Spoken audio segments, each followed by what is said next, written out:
I think what we need to do, and this is, I don't know how we're going to do it. We have decided to try and go through all 2 seasons of Putting the World to Rights and just try and recap very, very briefly each guest that we had and just a few standout moments. Now, what we're planning to do, just so everyone knows, is in our break, because we've got the most incredible amount of content now and just the most incredible rich conversations, we're going to try and just pick out all the favorite moments, the best bits, the moments of wisdom, the funniest bits, and also the advice, everything, and just consolidate them into different kind of videos and different kind of montages, Mhm. and edits, so that you can enjoy these hour-long conversations in more bite-sized Mhm. digestible pieces, and for us to also just be able to kind of share it again in different ways. So we're going to be doing a lot of homework while we're not doing lives, just Yeah. to bring you lots of content, and just share the absolute best bits. Mhm. So that's what we're planning to do. Go on, Yes. Sam.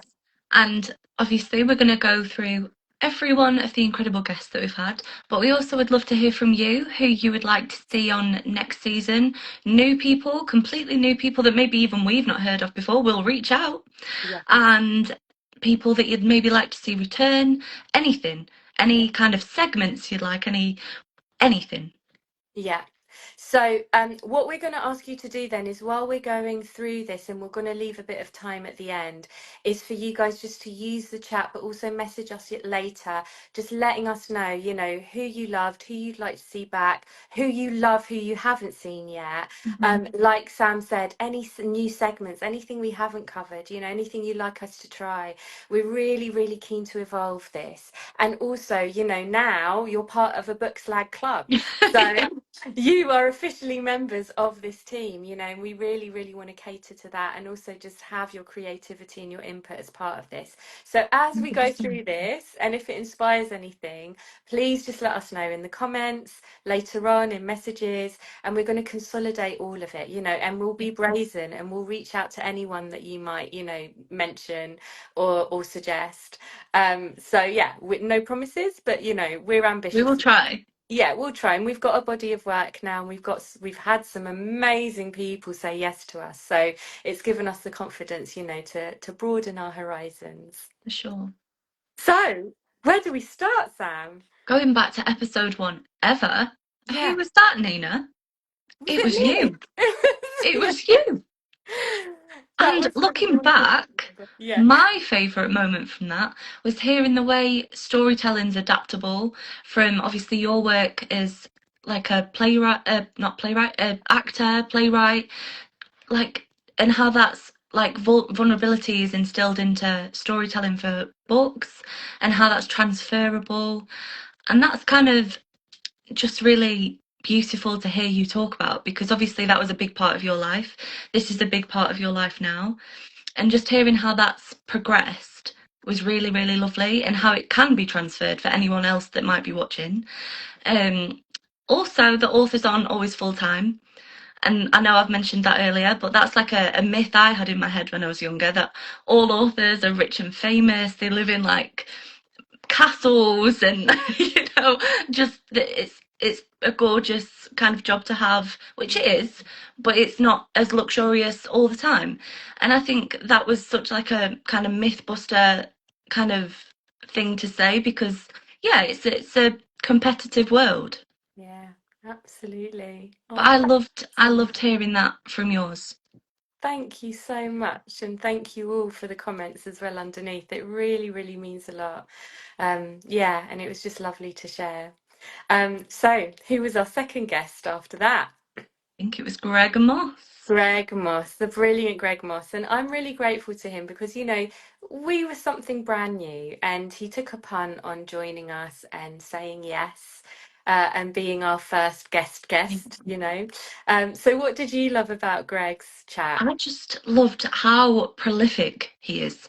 He is just, I left that chat feeling so smart, but also so naive Yeah, because there's so much that I felt like I learned from him in a yeah, short hour that I just went away and thought, Oh my gosh, the people that go to his workshops must leave with like a heavy head because he is incredible. He's just full of knowledge. He doesn't like shy away from sharing that knowledge, even if it's not one of his workshops, as we've seen.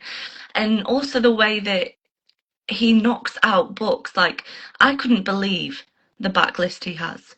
Yeah, it's Like mad, isn't it? it's huge. And also like a highlight from that was just the way he spoke about his wife, like the Oh, way that he spoke about how they support each other with their writing, and I just thought that was so sweet, like so yeah. gorgeous. It is gorgeous and it is real, like Yeah. it's quite a beautiful thing to witness. And in terms of his like workshops, oh my goodness, when I was on his course, he was throwing such knowledge at us so quickly that everybody at that course ended up saying to him, hold on a minute. And we all got our phones out and pressed record and went, right, Yeah. carry on, because we could not keep up with taking notes. So he really is such a wealth of wisdom, and he's a natural teacher. He just Yeah. wants to share his knowledge all the time. And one of the things I will say that came up in the chat is that he works so hard to reach out to the people who are the most marginalized, the ones who don't necessarily have access to these kind of courses. And he really tries to make it as easy as possible to include them. So it's free, he covers their transport, he does it at times that mean that if you have caring responsibilities, you can get back easily in time, etc., etc. It's all really, really considered so that it's not just the privileged few that have the privilege of being on his courses. So yeah, he really walks the walk as well. Honestly, that's so amazing and so I would say rare in an Yeah. industry like this. Like knowledge again is power, and like knowledge gets you roles, knowledge gets you deals, no knowledge gets you everything. And Mm, for people to share it so openly and as you say for free and being inclusive and doing all these things to make it work for people that maybe wouldn't work for without this, I just think is incredible. agreed. Agreed. So then we had Tasneem Abdul You did. And Rashid. what was your favourite part about that, Nina? I mean, I loved the fact that she was just such a grafter, and Hmm. she's got kids, and she was talking about the fact that before she started writing, she really thought that, again, the writer's life was just this dreamy kind of world where you just went to coffee shops and just typed out a little story, all day and just had little lattes. And she's like, no, you fit it around real life, you Yeah. fit it around responsibilities and everything else that you need to do. And I also loved, in fact, with all of the chats that we had with so many different people, that they were telling us, how they start, what their inspiration is, what their writing process is. And I remember her saying that she often just starts with a premise or a very, very simple kind of story and just jumps into the first chapter. And she Mm. writes the first chapter first, and then she stops and goes, right, what is actually going to happen next? What research do I need to do once she's got something on the page that she can work with? So I loved that. Yeah. About I you? found that so fascinating, that point, because that is a way of writing that I've not come across before from anyone that I've spoke to. And I thought I've only ever met like pantsers, like full pantsers or full planners. Yeah. And that kind of hybrid of pants planning is so like unique and it works so well, clearly.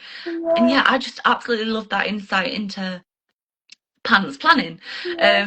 I also loved the way she was talking about fitting it around having children and doing all the mum stuff. Mm. And like I've seen from watching her stories since, like her throwing a party for for I think it was her son, and she was in the next room writing, but she'd done this full spread of food, and it's just like you are incredible, like hats off.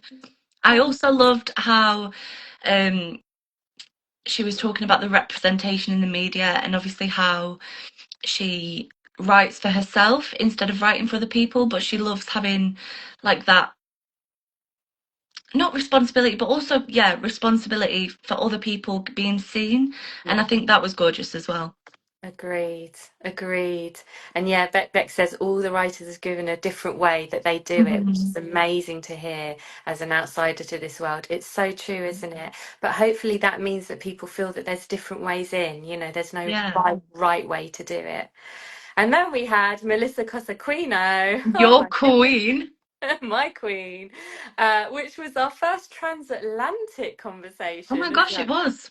Yeah. What did you love about that chat? Everything. Okay, Everything. the end. Everything, literally from the beginning to the end. I loved Yeah. everything. It Yeah. literally made me like be a fan. I was like, I am a fan of you. But honestly, the funniest moment when she was talking about her next book and how long it takes for her to do a book, and she was like that it could be years, and I was like, we'll Yeah. wait, we'll be here. Yeah. Um, my favourite moment was her talking about the world in which we're like living in right now and the challenges of that, but also the beauty of that and getting to use it as like a message, as a voice. Um, Also the way she was researching, going to all the different places, Glastonbury, and like walking the walk, smelling the smells, and putting all that into her book. And I just think that's incredible because obviously, yes, you can learn a lot from going online, you can learn a lot from videos, but you can't really learn as much as going and literally standing in that place Yeah. and living how the people that live there do. And I Yeah. just think that's that's incredible. And you can tell in her books, you can tell that it's so just spot on in Yeah. every sense of the word. Yeah, agreed, fully agreed. I love that she drew parallels between Glastonbury and the Bronx. I was not Yeah. expecting that, and I loved that. And also, I think what was amazing for me was that she has given herself permission to take as long as it takes Mhm. to write a book, and that, Carmen and Grace took her 10 years, and you can tell in the best ways possible, like you said, because it's so rich and layered Mhm. and nuanced. And she really had this almost spiritual approach to it. It's like I She wait for did. the voices, to tell me that they want me to write them, and then I ignore it for a bit, and then, I have to crack on with it. And then she did a deep dive on, goddesses and female deities and what have you, and how from other cultures, it can all be intertwined and it's also relevant, So Yeah. yeah, Shab said she loved that chat. Beck said it as well. Oh, you ended up reading it as well. I'm so glad. So yeah, another very, very rich conversation. I feel like you're the reason every single book slag is now reading Carmen and Grace. I mean, if that's my legacy, I'm all right with that. I'm really You're okay the with reason I read it. Yeah, well, you're very welcome. I've still got spare copies that I keep giving out. So yeah, that's my pleasure. And then we had Aisha, Manazir, Siddiqui. I can't believe we've got all these I people know. I'm going together. through the list thinking, is this real? Yeah. What did you love about Aisha's chat? The sheer brilliance of like talking about the plot twists and how it was more in the moment and kind of just like the absolute brilliance of her talking through her thought process of getting to the end point, Yeah. because I loved the book so much, and I know we spoke about it um a couple of weeks ago, Yeah. and just the plot twists, I Yeah. like the skull, like I when I was reading that I had no idea, and I'm not sure whether that's the point. I think it is the point, but when I got to the end, every little piece that I had stored and thought, oh, that's a bit of weird, it all made sense. And Mm, just getting to talk to someone that's like mind is that incredible and yeah. that like strategic to get it to a point where it's so free flowing Yeah. is so insane. And I felt like that whole chat I was just like, oh my god, Yeah. you She's wrote that book. And yeah. I don't get like starstruck massively, Yeah. but I was like, oh my god, you wrote that book and that was incredible. Yeah, it really was a moment the centre, wasn't it? It really was. I loved that she was really frank about demystifying what a writer does. Hmm. She really wanted everybody to just be aware of what the industry is like, the process, to Hmm. kind of open the curtains and reveal the reality of what we do so that it didn't feel unattainable. Yeah. And that there were no kind of gatekeepers. I felt like that was really important to her. And that again, it just came down to lots of hard work, Yeah. and kind of navigating, that sense of like the story you want to tell, staying true to yourself, your identity, your politics, your beliefs, your authenticity, but also knowing that you've got to be part of an industry and a market, and Yeah. people will have those discussions about your work, and not necessarily pigeonhole it, but just decide where it sits. Yeah. and that there's always a kind of a compromise there, kind of thing. Mhm. So yeah, I really also just quickly loved the bit when we were speaking about not doing enough, and the way she was kind of like, but that in itself we need to recognise. And because like feeling like we aren't doing enough shows our heart and our intention. And I remember going away from that conversation feeling like, do you know what, that's a really good point. We are doing what we can do, and we will always do what we can do. yeah. And I just thought that was like one of the most like pinpointable quotes, I guess, from the whole time of doing this. Yeah, fully agreed. So from that legend, we went on to the Yeah. legend of Morgan Lloyd Malcolm, the Olivier award-winning playwright of the incredible play Amelia, which was Mhm. commissioned at the Globe. Oh, what can we say about Morgan? I can say that I still really want to see Amelia now. Oh, it really was a moment in history, and that's why talking to her was so incredible, and just hearing the process of, I mean, she's written so many other brilliant works, so it's not just that. And she recently adapted Dracula Yeah. for the stage as well, so she really is quite a heavyweight when it comes to plays. But just hearing the process of that, the fact that she was commissioned to write a play about a woman of colour Yeah. for a theatre that was built to house the work of a dead white man. And we've already spoken quite a lot about Romeo and Juliet. Yeah. So we all know who we're talking about. But, like it was a really incredible moment in British theatre. And what I loved was her story about the fact that she did all this research, and actually there was very little on Emilia Bassano, who is the historical figure that, the play is based on. But so she wrote this speech, and she kind of kept saying, oh, speech to come, it's going to be somewhere there, I'll get to it in the end. And then ended up kind of just, penning it. And then the woman who plays the main version of Emilia came to audition, and the last line, which is one of the most powerful things I've ever seen in theatre, is burn the house down. And she, the actress, added, burn the fucking house down. And everyone was like, ah, yeah, that's the one. And that speech has become famous, like world famous, right? And I loved that interplay, and that kind Mhm. of like the fact that it takes a village, to create something and write something, and that this actress came in and went, this is the one, this is Yeah. Fincher, and it made all the difference. Knowing the character that well. Yeah, exactly. I just loved as like a outsider who hasn't even seen Amelia and desperately wants to, like getting the perspective from someone who's in a different industry than the people that I obviously work more closely with.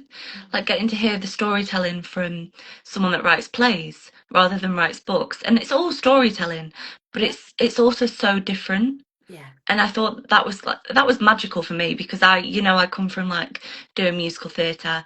I come from that version of storytelling, and obviously I've fallen in love with books, and it's that for me now. But yeah, I just thought that was magical, kind of going back to what used to excite me so much in a space that's what excites me so much. And yeah, yeah, like I just thought that was pretty magical, and that's gorgeous. what I took away from that. So then we had our second transatlantic conversation in three different time zones with your besties, Crystal and Felicity. Yes, Oh we my did. gosh. What was that like, Sam?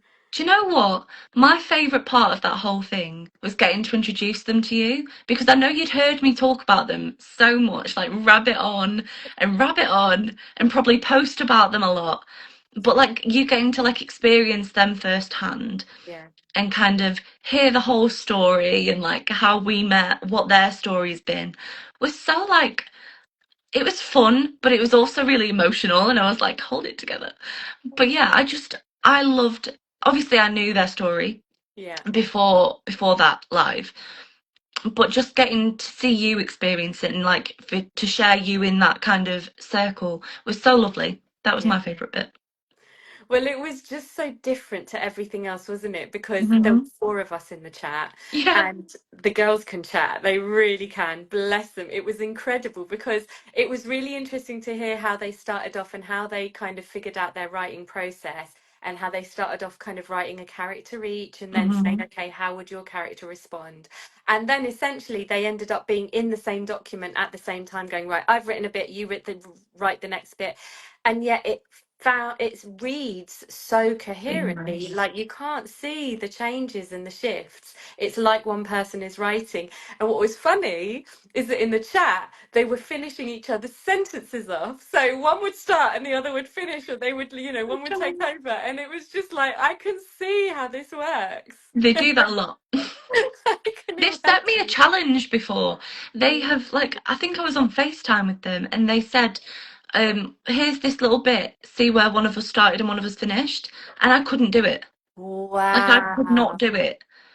I think interesting. I tried like multiple times and I got it wrong every time. Well, that just shows, how brilliant they are. Hmm. So then we ended season one with you, Sam. Now, my favourite bit about all of that is just how fascinating your journey into Bookstagram and BookTok was, and how incredibly proactive and hardworking you are.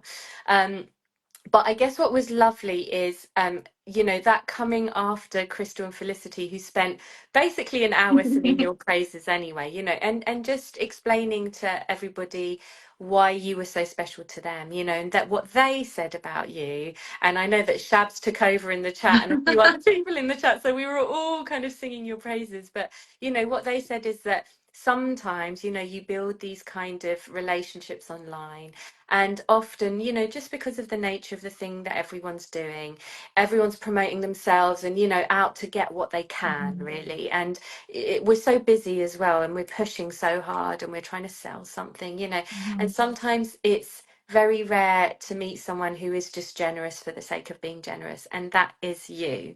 And I remember in that chat that you added that you're also very loyal, so if we have you, we really have you. Hmm. And you really will go to the ends of the earth for people, and above and beyond for people, as many Always. people in the chat know.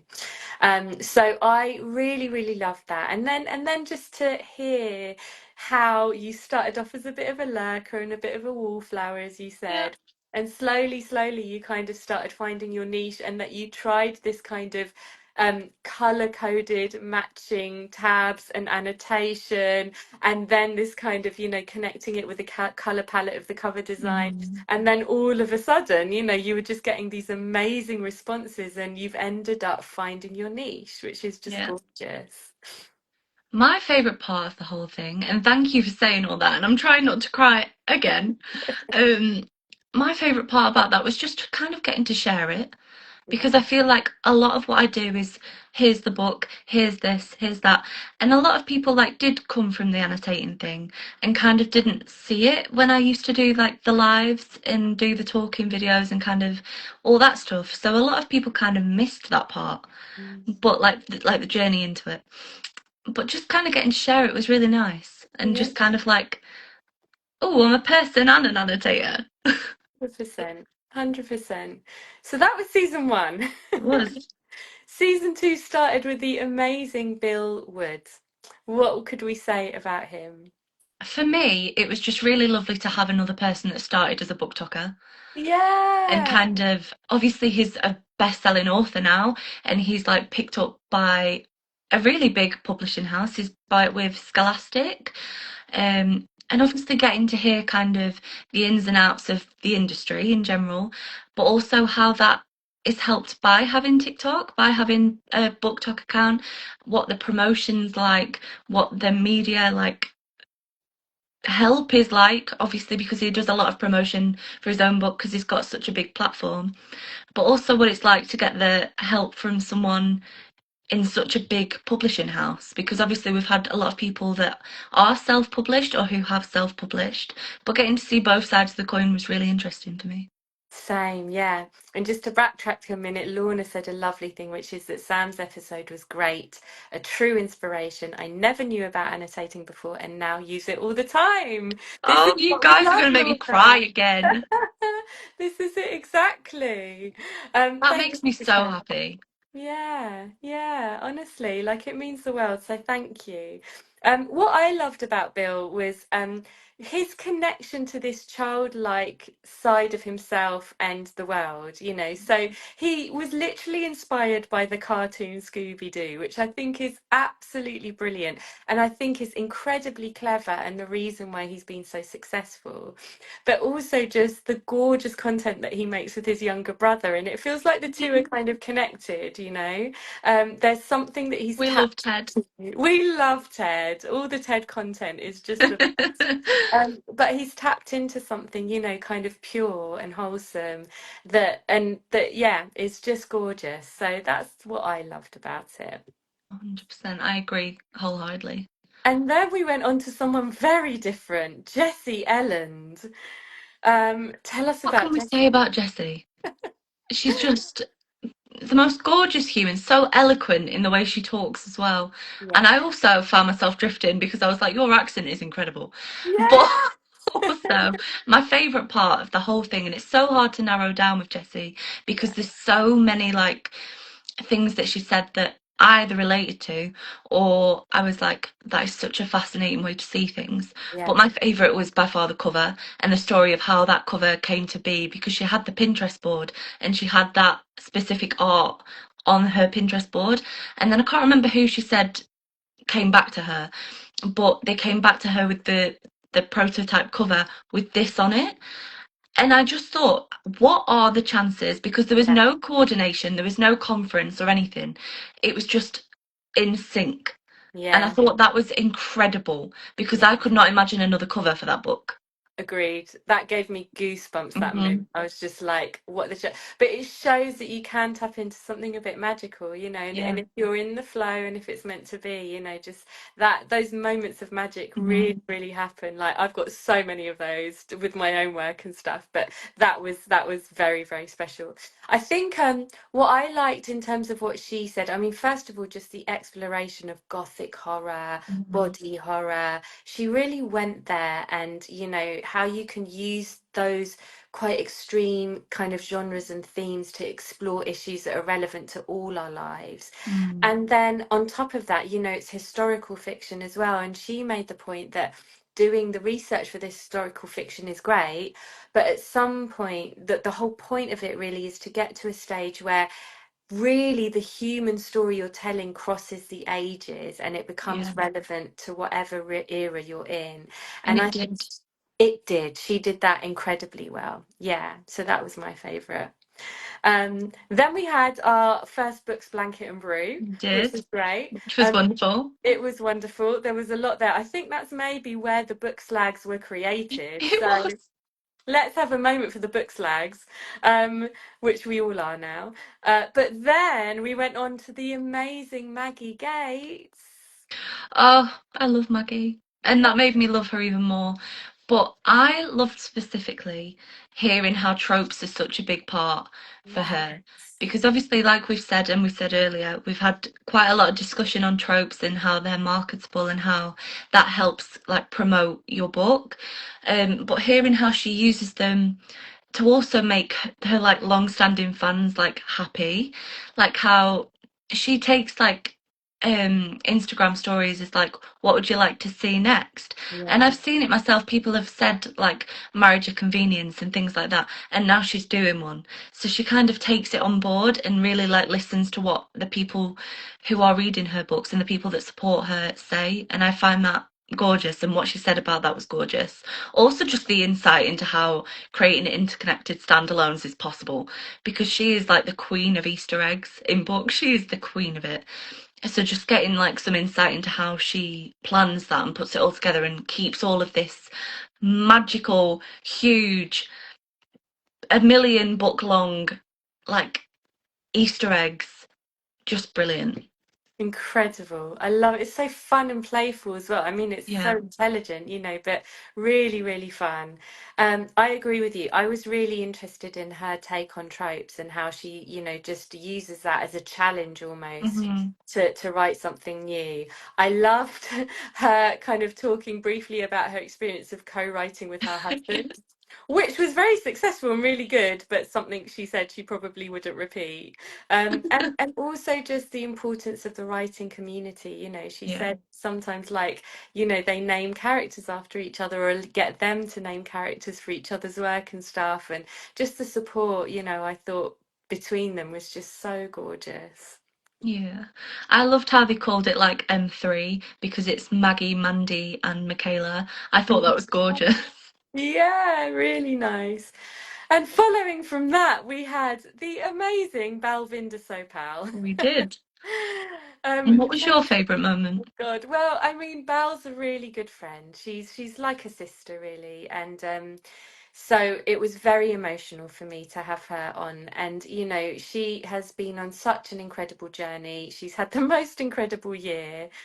So to be part of her yes year was pretty amazing.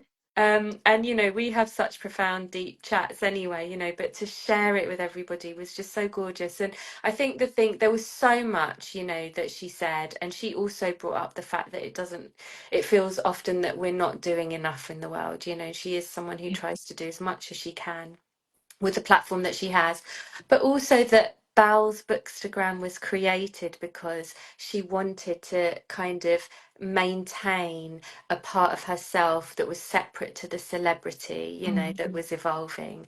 And I loved that, and that she was really boundaried around that, you know, and she's obviously got thousands of fans now, and rightly so.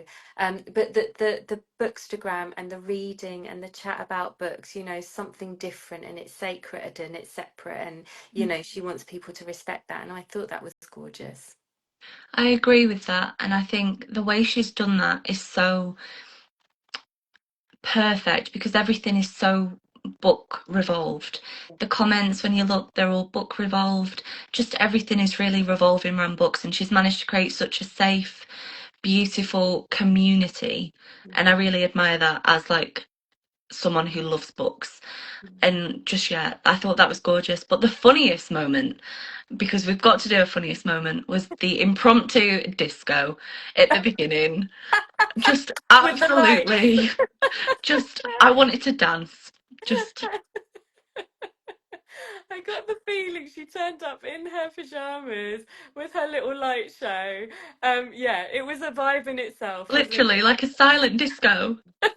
The opening 5 minutes was a vibe in itself for sure. Yeah, And then we had another one of my very, very close we friends, Emily did. Sevinch. What can we say about Mel? I mean, I guess for me, again, you know, again, it's so interesting because again, it was wonderful to have such a close friend, you know, on the chat.